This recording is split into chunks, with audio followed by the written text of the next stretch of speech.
When we started out building Bad Company, we wanted to add a single-player component for many different reasons. And one of them was to pretty much bring more people in to appreciate what Battlefield was about. We didn't really add a single-player game because we had single-player games before. The problem with the single-player experience before was that it was a kind of a bot match. We wanted to add the adventure behind the war into the Battlefield series. Other games often portray soldiers that fight for freedom, or they fight for liberty, or they fight for honor or glory. These people, they fight for their own sake and for their own personal ambitions. In Battlefield, it's in many ways has been all about the sandbox gameplay that you always have. That's the heritage that we have from Battlefield in various different forms. And that's not something we're going to let go. That's something we want to keep in Battlefield Bad Company. But we wanted to keep it together with the story and the character-driven story that moves it along as you play the game. Most other games have more of a tunnel shooter where you kind of follow a specific path with scripted events.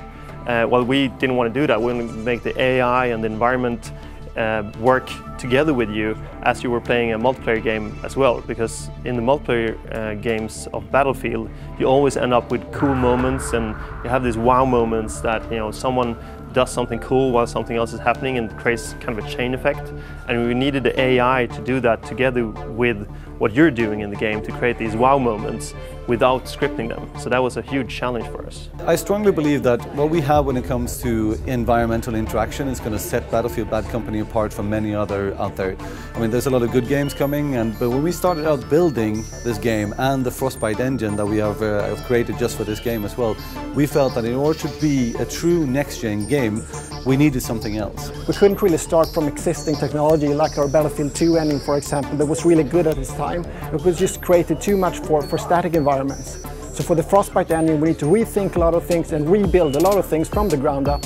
It was something we found when doing these kind of very destructive environments. You can't start from an old engine that's kind of created for static environments. You really need to do something completely new that can handle total dynamic environments. There were various reasons why we wanted to do this, and one being, of course, that it's a next-gen feature, but the other one is the aspiration that we had to change the way that you play shooters today. We don't want the destruction to be something that's just an effect and goes away. We want it to be persistent. So if you blow up a building and then go 2 kilometers to the other side and come back, the building will still be blown up. Battlefield has always been about the emergent gameplay that, you know, you drive a Jeep, you strap C4 on top of it and you drive it into a village and blow everybody up or something like that.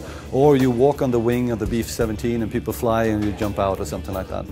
And by introducing the destruction in the environment, we do that, but we add another layer to it. Because now you have new ways to play around and just with the toys available to create new crazy scenarios or crazy solutions for killing each other off. One of our mission designers just tried to shoot a chopper down with a mortar strike. And no one really thought about how you could do that. So he aimed at a building which he knew that the chopper would pass by, and he tried that over and over and over again because it's really, really hard, and he used his lunch hour to do that, and eventually he got it and the chopper went down and people had gathered up and watching this event occurring, and it was a huge roar when that happened.